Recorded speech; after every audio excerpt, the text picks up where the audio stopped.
पिछड़ा और अति पिछड़ों की जो आबादी है वो 63% से ऊपर जा रही है, और जबकि आरक्षण जो है वो सिर्फ 27% है।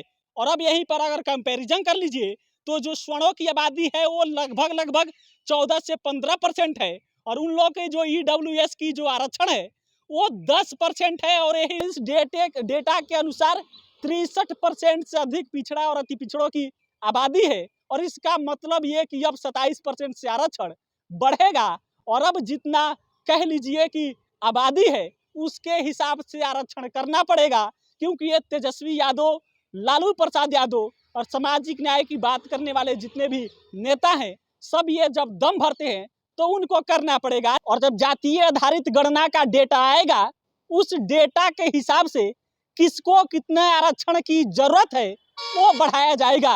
ये तेजस्वी यादव बात बोले थे जगदेव प्रसाद की जयंती के दिन, और उस दिन तेजस्वी यादव कहते हैं कि जिसकी जितनी भागीदारी होगी उसकी उतनी हिस्सेदारी मिलेगी। और जब आज जातीय आधारित गणना का डेटा जारी हो गया तब तेजस्वी यादव आज एक बार फिर ये बात कहते हुए दिखाई दिए कि जिसकी जितनी हिस्सेदारी है उसकी उतनी भागीदारी होगी। और अब सवाल यही से उठता है कि क्या अब जो पिछड़ा और अति पिछड़ों की आबादी 63% से ऊपर जा रही है तो इनकी आरक्षण बढ़ेगी, क्योंकि जब लालू प्रसाद यादव, तेजस्वी यादव और सामाजिक न्याय की बात करने वाले लगातार इस बात की दम भरते हैं, ये बात कहते हैं कि जिसकी जितनी आबादी है उसकी उतनी हिस्सेदारी बढ़ेगी, उसकी उतनी भागीदारी बढ़ेगी। और तब आज जब डेटा जारी हुआ तो इस डेटा में पाया गया कि पिछड़ा और अति पिछड़ों की जो आबादी है वो 63% से ऊपर जा रही है, और जबकि आरक्षण जो है वो सिर्फ 27% है। और अब यहीं पर अगर कंपैरिजन कर लीजिए तो जो स्वर्णों की आबादी है वो लगभग 14 से 15% है, और उन लोगों के जो ईडब्ल्यूएस की जो आरक्षण है वो 10% है। और यही सोशल मीडिया पर इस समय चर्चा हो रही है कि लालू प्रसाद यादव, तेजस्वी यादव और सामाजिक न्याय की जो बात करते हैं जितने भी नेता हैं सबकी मांग यही थी, सबका कहना, सबका तर्क यही था कि जब डेटा जारी होगा तो उस डेटा के हिसाब से आरक्षण बढ़ेगा।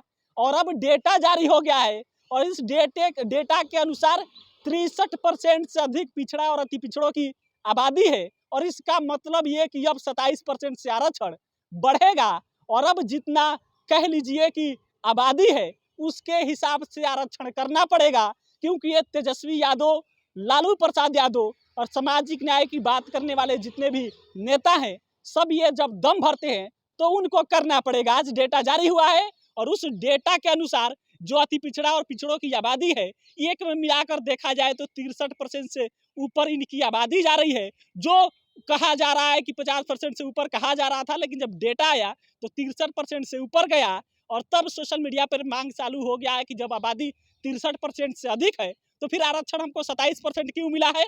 आरक्षण हमको भी अपने आबादी के हिसाब से मिलना चाहिए, उसी प्रकार से जिस प्रकार से स्वर्णों की आबादी लगभग 13-14% है और उनको ईडब्ल्यूएस का जो आरक्षण है वो 10% है, वैसे ही 63% जो प्रतिशत की आबादी है उतना परसेंट इन लोग को आरक्षण मिलना चाहिए। और जब बिहार में महागठबंधन की सरकार है तो इसकी पहल करे, आरक्षण दे, क्योंकि महागठबंधन की सरकार है। इसी सरकार में जातीय गणना का डेटा जारी हो गया है। इसी सरकार ने लगातार मांग कर रही थी, अभी भी मांग कर रही है कि केंद्र सरकार में ये एजेंडा लागू रहेगा।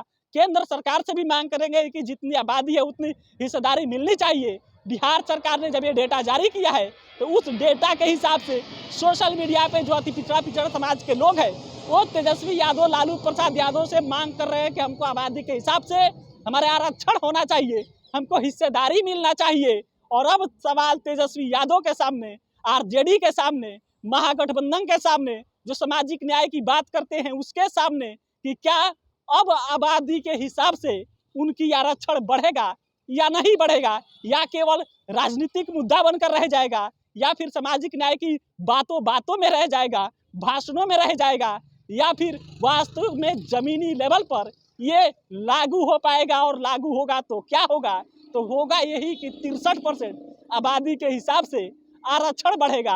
और जब आरक्षण बढ़ेगा तो एक बार फिर कमंडल 2 देखने को मिलेगा। देखना सवाल यही होगा तेजस्वी यादव के सामने कि क्या तेजस्वी यादव की सरकार, आरजेडी, लालू प्रसाद यादव, सामाजिक न्याय की बात करने वाले जो नेता हैं वो इस पर कितना कहाँ तक कायम रहते हैं। फिलहाल इस वीडियो में इतना ही। मेरा नाम सिकंदर अली है, आप बिहार में से देख रहे थे। बहुत बहुत धन्यवाद।